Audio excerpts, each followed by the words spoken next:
So, moving on to the next talk, we are going to have Bhaveshkumar and Amit. I would request them to come on the stage. So this talk will talk about the streaming process. So scaling that streaming process for a vehicle using Kafka, that is what we will actually hear it from Bhavesh and Amit.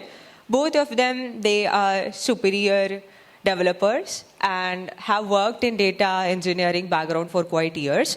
Bhavesh has 10 plus years of experience and he's a seasoned pro in clean coding practices and designing data pipelines. He's also a good leader. So if you want to lead a team and build a data pipeline that's scalable, Bhavesh is someone you should go to. And I would also welcome Amit to give the talk.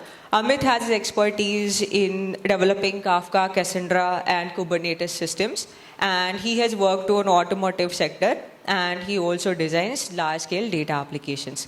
So, to you guys, go ahead and all the best. Thank you. You want mine? No, this one. Hello, I'm audible, right? Cool. Before we move forward, just want to understand how many of you have used Kafka, have expertise, at least tried out. Awesome. Any experience in terms of stream processing? Cool. So basically today we are going to discuss about the battles that we have fought, lesson that we have learned, and then came out almost victorious. So it's the same kind of use case or the platform that we are currently working on, which Vinayak and Vignesh talked about, the vehicle telemetry platform. If we talk about use case is very simple. Like we are, again, the same thing. We have vehicles where we are getting data from the vehicles. It's kind of a telemetry data, which again lands on the Kafka. And then there are different services which requires this information to do certain processing on top of it. For example, there's a refuel inference service which is mentioned here, which does the inference of refuel, whether the refuel has happened or not. And based on the inference, it also sends the notification to user that, okay, refuel has happened and this much amount of refuel has happened, right? So that this is essential for the users because they own commercial vehicles and the commercial vehicles are being driven by the drivers. So if they are paying for the refuel, they want to know how much refuel has happened. So this is essential service, and for that we require like one information which is coming from vehicle, which is again the vehicle telemetry data. And there are certain information which is required from required here, which is like registration number or model or those things, which doesn't come from the vehicle directly. So that is being fetched by making an API call from another service, which is like vehicle data service, you can assume.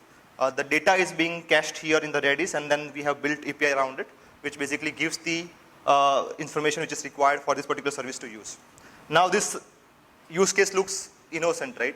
But we'll understand how this simple use case paired with scale give you nightmares.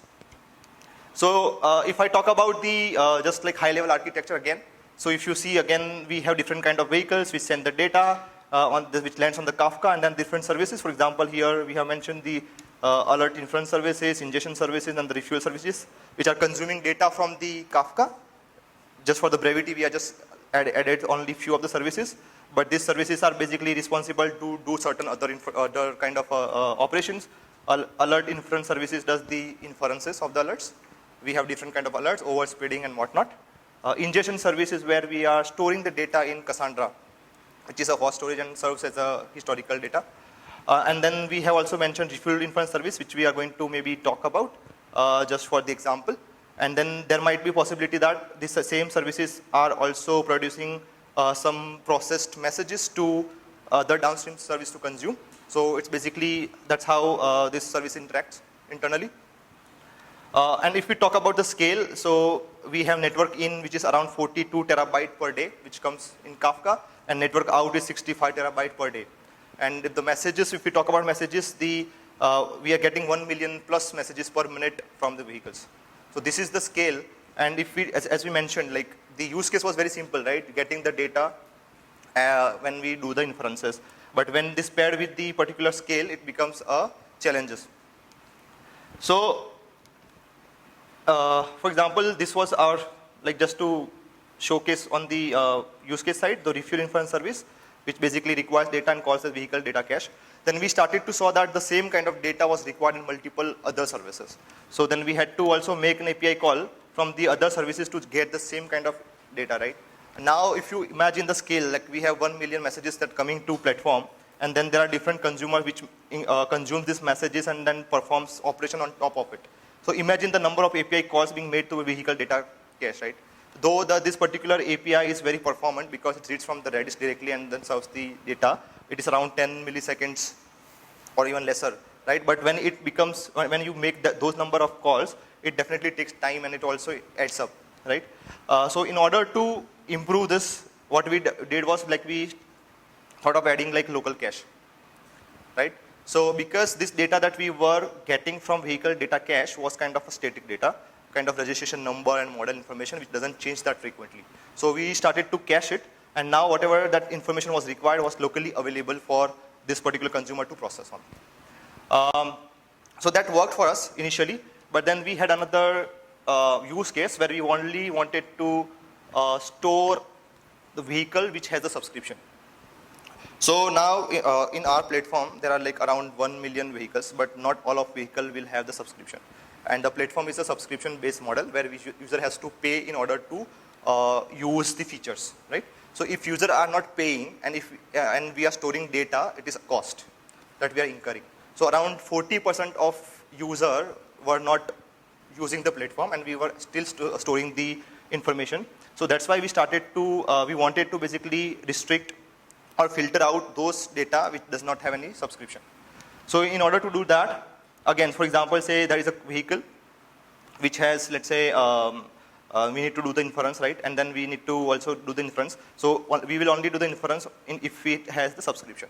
So then we started to store the subscription information in the same place. So say if the vehicle has a subscription, then you basically go ahead, do the processing and store it. If the vehicle does not have the subscription, you basically simply ignore it, right? So if we were to do this same operation or same filtration at every service layer, imagine the duplication that we are adding, right? So in order to fix it, we basically introduce filter and enrich service. So the job of filter and enrich service is like a kind of interceptor between the data that comes from the vehicle and then the data that we are again publishing to Kafka for the downstream consumer to use. So here filter and enrich service, basically what it does is it gets the data, it looks at the vehicle whether it has a subscription. If it has the subscription, then it will enrich the data. So if you remember that the registration number and the model number was required, and it was required in multiple downstream consumers, right? So we also thought of moving that logic to in common place. So whatever data is required by multiple downstream consumer is enriched or is basically added to the message itself. So it is readily available for the consumers to use those information when it comes to them, right? So this particular service basically calls vehicle data cache, gets the information, filters and enriches the message, and again publishes to Kafka for downstream consumer to consume.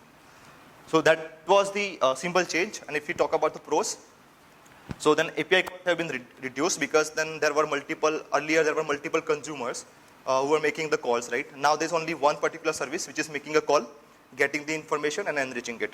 So definitely API calls have been reduced, and filter and enrich service has single responsibility. So if you want to add multiple enrichment, if you want to change filtration logic, you can just go there and change it, right? If we talk about cons, then huge Kafka lag after local cache expires. So as we talk about the use case, the use case was about filtering the data for the vehicle which has the subscription. Now imagine somebody is paying for the subscription, right? And if we are not ingesting data for that vehicle, there's a problem. So we had to keep the TTL for those local cache very small. Earlier it was for the 24 hours or for a day, but then we changed it to 10 minutes. Even though 10 minutes is too vague enough, debatable, but again the 10 minutes we kept just to store data for 10 minutes, cache it, and then basically do the local inferences. But after 10 minutes, as cache was evicting, we were end up making like same API calls to the service, right? And which taking a huge effort, and then it was also taking the huge lag. So if I remember correctly, it was taking around 100K to up to 500K lag during the 10 minutes when the cache is expires. And then it takes significant time to build the local cache, because local cache is evicted. After 10 minutes, you will have to start again building the cache, and then it will be happening at the interval of 10 minutes. And again, single point of failure. Though this particular service is making a call to filter to data vehicle service, it is still a single point of failure. Say for some reason, if the service goes down, then every downstream consumer will be just waiting for this to come up and then process it, right? And change in data will only reflect after TTL. So the 10 minutes TTL, after only 10 minutes, the data will start reflecting in case of subscription. So what's the change? So now if you look at this particular filter analysis service, it is making an API call and then building the local cache, right? So if it changes, so for example, if we, rather than calling the vehicle data cache, if we make it event driven, and if the vehicle data cache can push the data to this particular filter analysis service, then it will solve some problems. But again, what about the cache that we are keeping? So after, say if something goes wrong, if or the rolling deployment or for any reason, if we have to restart the service, it has to build the cache again, right? And the data that has been pushed to this particular cache would have gone, right? Because there is no fault tolerant store. So these were the challenges that we saw. Any solution that we, so basically we looked at a multiple solution and then finally thought of going ahead with the stream processing. So stream processing is nothing but reacting or processing the data as in when they are available in your system. And then we also looked at multiple solution, but we went ahead with the Kafka stream because we are heavily using Kafka in our system. So Kafka stream is nothing but a lightweight library that you can basically add. It also provides local and fault tolerant state store, which means that store that you are using in memory, right? It will have the topic, which is kind of a fallback topic. In case you need to restore the state, you can basically use the data from that particular topic and then you can restore it. A reset of the operators for transforming stream data, it provides a different kind of operators which you can use in order to aggregate, filter, join and whatnot. Sophisticated handling of time, for that we have another war stories to discuss. We will discuss on that one. And then more advanced representation of the streams. So when we say more advanced representation, what does it mean, right? So there is a table stream duality. So any stream can be, so table can be represented as stream, and then any stream can be used to reconstruct the table. For example, here if you look at the stream, right? If you basically just store the values in time, you can construct the table out of it, and the operation that you might do on the top of table, insert, update, or even delete. If you publish those events, you can again construct the stream out of it.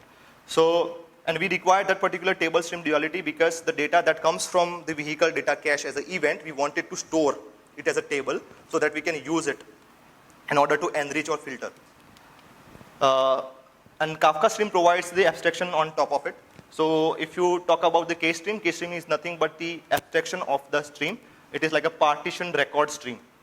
So if you have worked with the Kafka, you would know that topic is basically can be partitioned in multiple partitions so that you can scale it accordingly.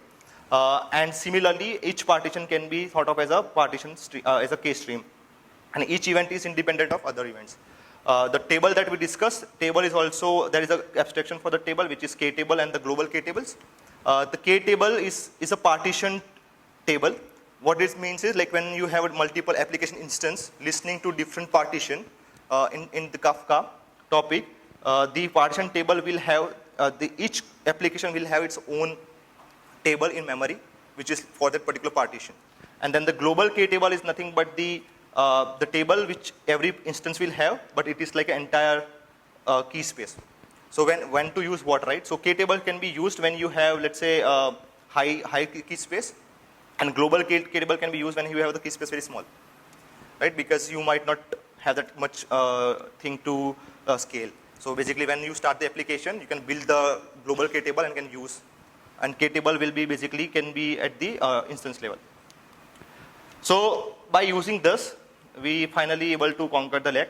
So what we did is like, again, the same use case, data is coming from vehicle, then rather than just making an API call, basically vehicle data service now publishes this information to Kafka, and then the filter analysis service which was there earlier has the two sources. One is the source that is coming from the vehicle data service, another one is basically the data that is coming from vehicle, and if you see there is a RocksDB which is again backed by I mean, the data that is being stored on the instance is backed by RocksDB, which is again fault-tolerant state store.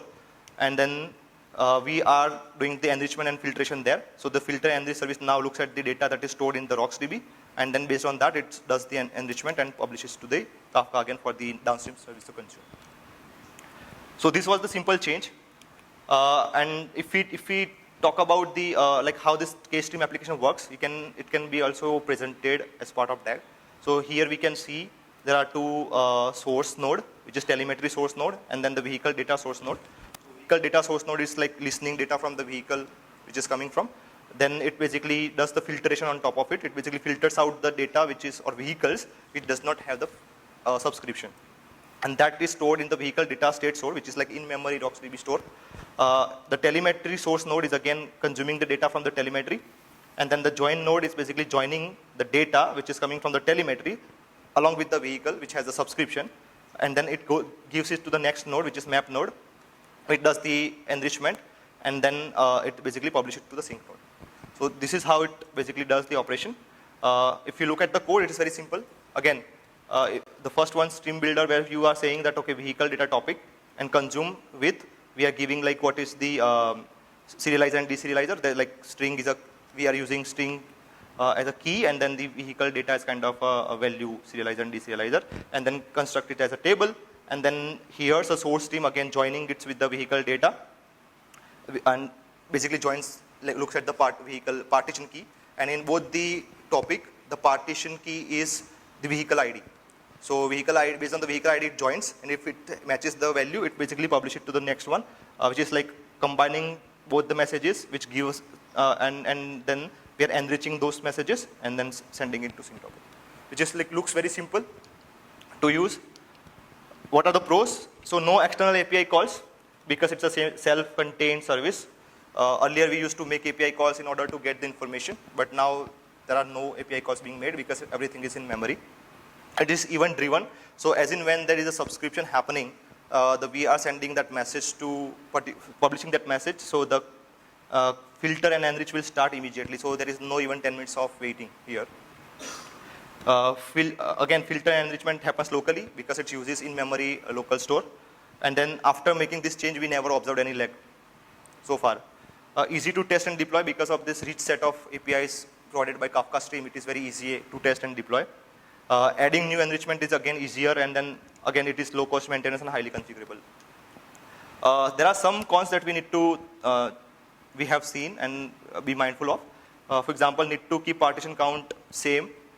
So because it does the join locally, when you are listening to multiple partition, the one thing that is common is partitioning key. So partitioning key should be same in both the stream in order to join, and in order to have the same kind of partition count as well. So say the telemetry data that we are getting has 10 partition, and vehicle data topic has 3 partition. What Kafka Stream does it creates a repartitioning topic to keep the partition count same for both the sources so that it can basically joins the data. And when it does the repartition topic, it basically does the duplication within 2 topics, but that you can basically set the TTL or retention accordingly and then work around it. And then keep data in table, state store, even if no data in stream coming for the key. There is a possibility that some vehicle might stop sending data after some time because they might not have subscription, something has gone wrong with the vehicle, but still as we are storing this data in table, for those vehicles the data will be there forever in the topic on the table, right? So you need to just, if you want to remove, you have to remove it externally. I mean, there is no direct removal. So you can remove that, but you have to be mindful of that as well. So yeah, that's mostly about the first war story that we fought and then we conquered. I will hand over to Amit for the next one. Hope I am audible. Yeah. Okay, so let's look at the second problem that we face. So this is about the curse of the jumbled stream. So suppose you take your car to your fuel station, and while you are refueling, your car is continuously sending data packets about the fuel level, right? So ideally what should happen, as in when the fuel is getting refilled, the level should continuously go up, and that should reflect in the packets that you get. So let's say at 10 your fuel level was 10 liters, at 10:15 it went till 30 and so on, and at 10:55 it was 100 liters. So this is the ideal case, but what might happen due to real world constraint is that some of the packets you might get out of order, meaning like even though the event happened later, you might get it before. This can happen in vehicle domain. There's a device fitted in vehicle itself that sends the data about the vehicle continuously. But sometimes when it's when it doesn't have a network, it might send that data. It might prioritize sending the live data first rather than sending the past data. So it first sends the live and then the older data. So that might cause your out of order issue. So if you look at in the ideal case, a simple algorithm to calculate the refuel that you did would be basically getting the fuel quantity at the last packet and subtracting from it the initial fuel level. So in this case, for the first example, it comes out to be 90 liters. But in the second case where it got out of order, basically your 100 liter fuel level you got before your 50 liter fuel level. You will calculate the refuel quantity as wrong, which is coming out to be in this example 40 liters, and that is not good, because fuel is one thing that a vehicle owner wants accurate track of. They can't negotiate with it, right? So that here the problem was the accuracy was bad. Yeah. So before moving to the solution, let's first look at some terms that will help us in understanding the solution. So okay, so all the streaming solutions have a concept of a time semantic. Time semantic is nothing but how does your streaming solution takes a look at the time. So does it consider wall clock time or does it consider the event time itself? So the first thing is processing time. So there are multiple time semantics. So two of them are like processing time and event time. Processing time is nothing but your streaming solution basically looks at the time when it got the data packet itself. It doesn't care about when the data packet got generated. It only looks at the time at which the streaming solution got the packet itself. But in this case, as we saw earlier, if we go ahead with the processing time semantic, it would cause the same problem. So then the solution is to make your streaming solution look at the event time. Event time is nothing but the time at which the event itself got generated in the real world. So there, your streaming solution doesn't look at the wall clock time basically. It looks at the time of the event that is inside the data packet itself. Yeah. So another term that we need to look at is the concept of windowing. Yeah. So before going to windowing, a plain solution to our problem of out of order is basically you get the data packets, you window it for some time so that you can sort on top of it based on your time, right? The time that the event got generated. That's why we needed some kind of windowing. So all the or most of the streaming solutions provide the concept of windowing. So windowing here means nothing but your time-based window. So you are basically having a window that is of some interval. So in our case, we use the tumbling window, which is one of the type of the window, which is basically a fixed size, non-overlapping window, which means once a window closes, only then the next window will start. There will be no overlaps in between. So as you can see from the figure here, you got the T0 packet first. Then instead of getting T1, you got T1 later, but till then you got T2 and T3. And you are kind of windowing, you are sorting on top of it. But what might also happen is, since you are windowing, you might get some packets that are just at the boundary of window. So after your window has closed, just after that you are getting few packets. So most of the streaming solutions in Kafka as well, there's a concept of a grace period. So grace period basically means you can give some leeway where you are saying even though the window has closed, if you get some events after the window closure, you can consider them as part of the same window itself. So that will help you in increasing your accuracy, because if you don't, if you miss a lot of packets, your downstream inferences would go wrong. They might give you bad accuracy.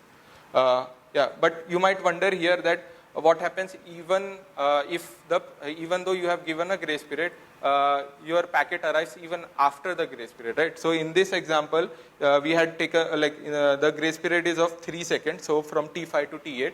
But suppose you get a packet that is outside that window, then the streaming solution can't do anything about it because it would have to drop. That is because you don't want to window forever, because here the latency is also a issue that you need to take a look at. Because in our case, as a vehicle owner, whenever you are refueling, you want the alerts to be as quickly as possible. You don't want the alerts to be too late. Because then it is not not of much use to you. Yeah. So basically, we are windowing here. Now, since we are windowing, we need some kind of buffer, like where you need to keep those data packets for some time. So although this, in Kafka's case, it is backed by a fault-tolerant topic, you need to keep it somewhere locally so that you can do sorting on top of it. So the first, the first approach we took for windowing here is keeping the windows in memory. But as you might think that it can quickly lead to a lot of problems, and your memory can become a bottleneck. Because if you get a lot of messages for a vehicle in same window, your memory would keep filling up. The other problem is, let's say your app restarts or your application instance restarts, all the state that you have buffered till now, you have to throw it away and rebuild from the start. You can still rebuild it because it's backed by a Kafka, but that rebuild would still again take some time, and there you are suffering with again the latency problems. So again, as a software developer, we usually solve memory problems with disk. So here we went ahead with the persisting those windows in disk as well, locally on the application. Yeah, so that helped us saving the state so that it doesn't have to, whenever our application restarts, it doesn't have to rebuild the entire state. It can only calculate the delta between whatever time the application was down. Yeah, but using disk comes with its own certain quirks. So in Kafka's case, as Bhavesh mentioned, your processing is distributed across partitions. And suppose in this example, your instance 1 gets the partition 0, instance 2 gets partition 1, and so on. Now, coming back to the same problem, whenever your application restarts, you are persisting that state in disk, but you want to make sure that you are getting the same partition, so that all the state that you have built up, you can reuse that instead. Okay, so what might happen is, let's say your instance 1 was assigned partition 0, but due to restart, if it got assigned another partition, then all that state it has built up, it is of no use. It has to rebuild it again. So that will cause the same problem again as we saw in memory. So there we can use the Kafka provides a way of having a static membership, which basically means you can link your application instance to a partition itself. So that since the underlying assumption here is your application is only abruptly, it is only down for a very short while, you are sure that it would come up shortly, you can go ahead with the static membership here. Yeah, but you might wonder what happens if your application is down for a long time. In that case, you want a rebalance to happen. That's why you need to set a duration as well, so that you don't indefinitely wait for a application instance to come up. Yeah, so there you can set a session duration to avoid frequent rebalancing.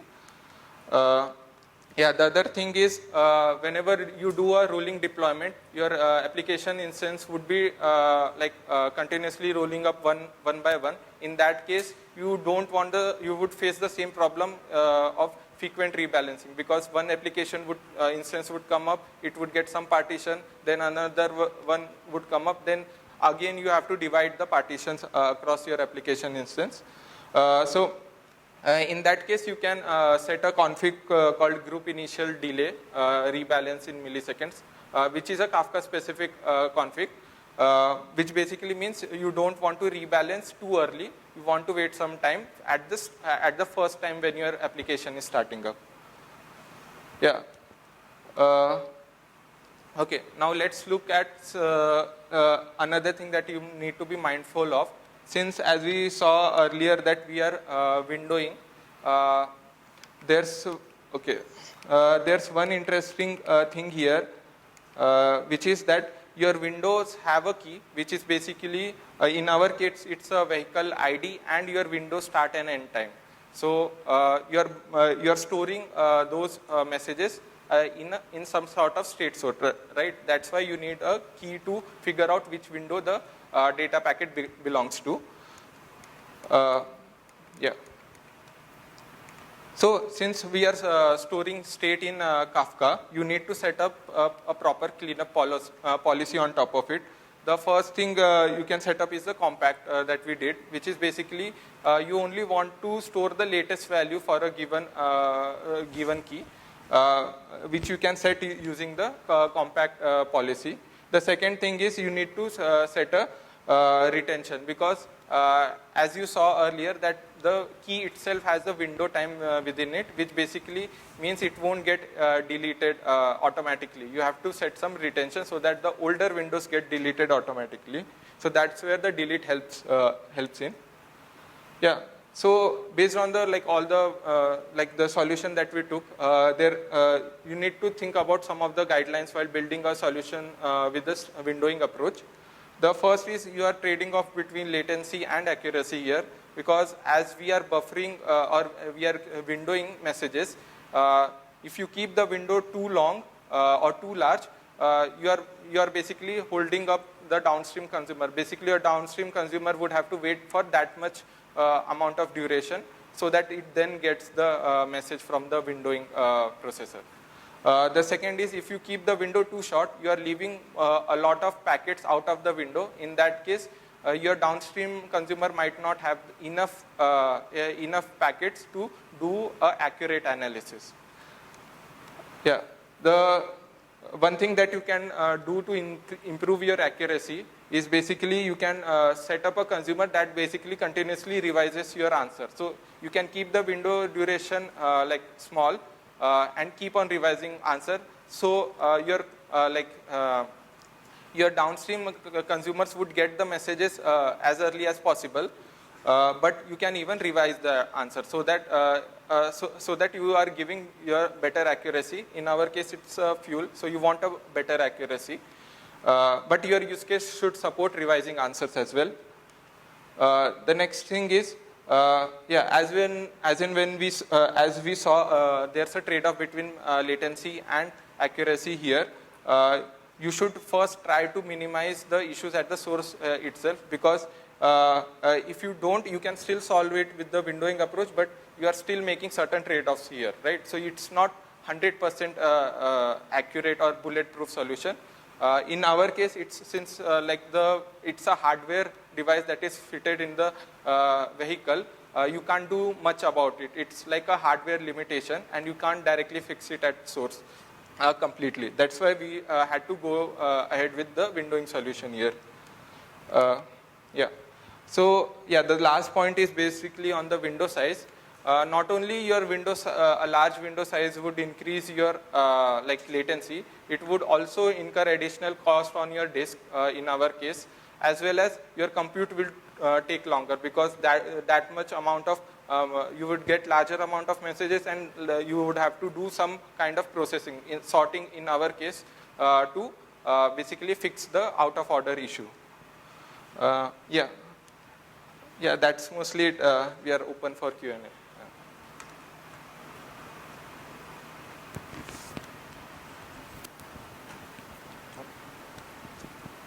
Cool.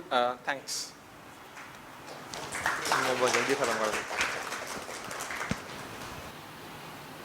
Hey, thank you so much, guys, for such a wonderful talk. I think we all got to know about Kafka and its understanding and how it helps in streaming and receiving those messages. We also got to know the nuances of what are the problems that can come while using Kafka and in general streaming services, and then what are the trade-offs that we should consider while actually opting for the choices.